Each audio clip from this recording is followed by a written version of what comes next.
પ્રકરણ 6 પ્રણમામી મુદા હું આનંદથી પ્રણામ કરું છું. પ્રસ્તાવના.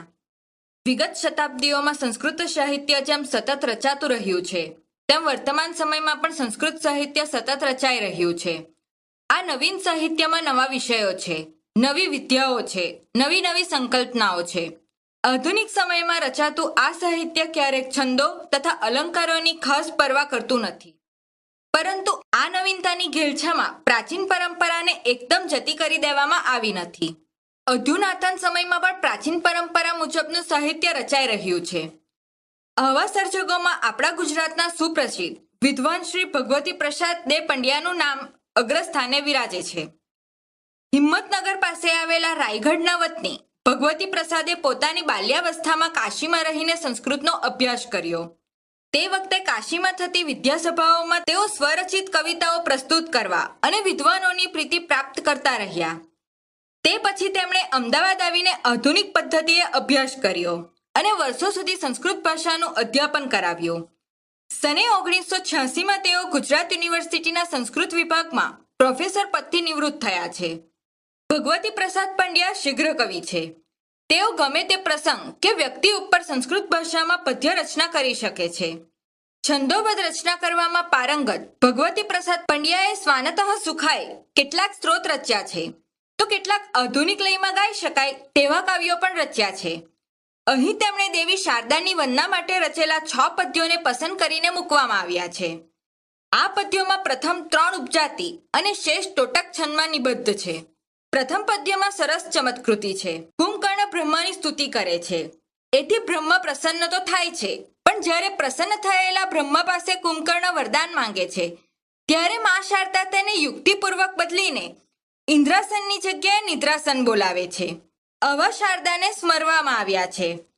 દ્વિતીય અને તૃતીય પદ્યમાં શારદાના ગુણકર્મોનું વર્ણન કરીને પ્રણામ કરવામાં આવ્યા છે. તે પછી ચતુર્થ અને પંચમ પદ્યમાં શારદાને સંબોધીને ધવલ યશની પ્રાપ્તિ માટે પ્રાર્થના કરવામાં આવી છે. છઠ્ઠા અને છેલ્લા પદ્યમાં પુનઃ મા શારદાને પ્રણામ કરવામાં આવ્યા છે.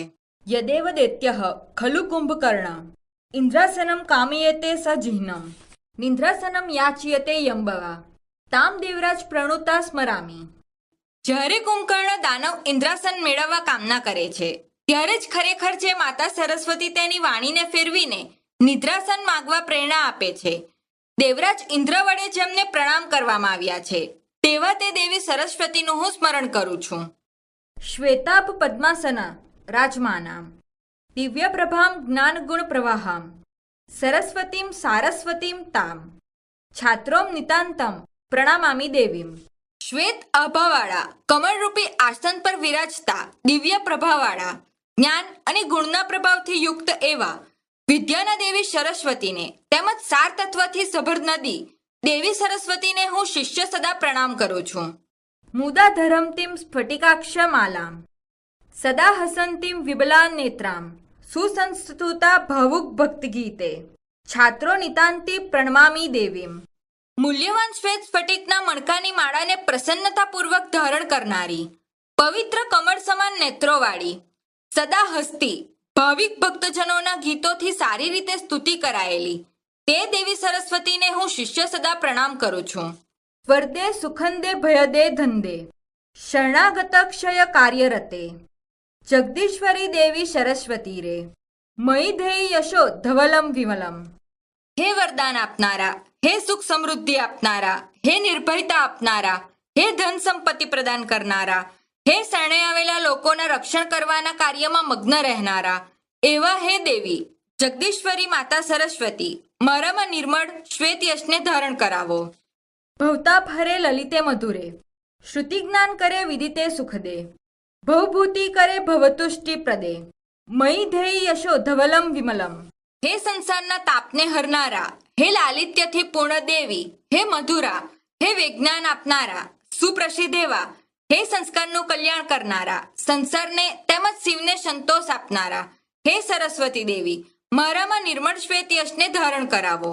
શુરવૃંદતે કરુણા વિદ્યુતે મનસા વચસા હૃદયેન સદા ભવતો તત્સમ તવ પાદયુગમ પ્રણમામી મુદા રુચિરે સરસે.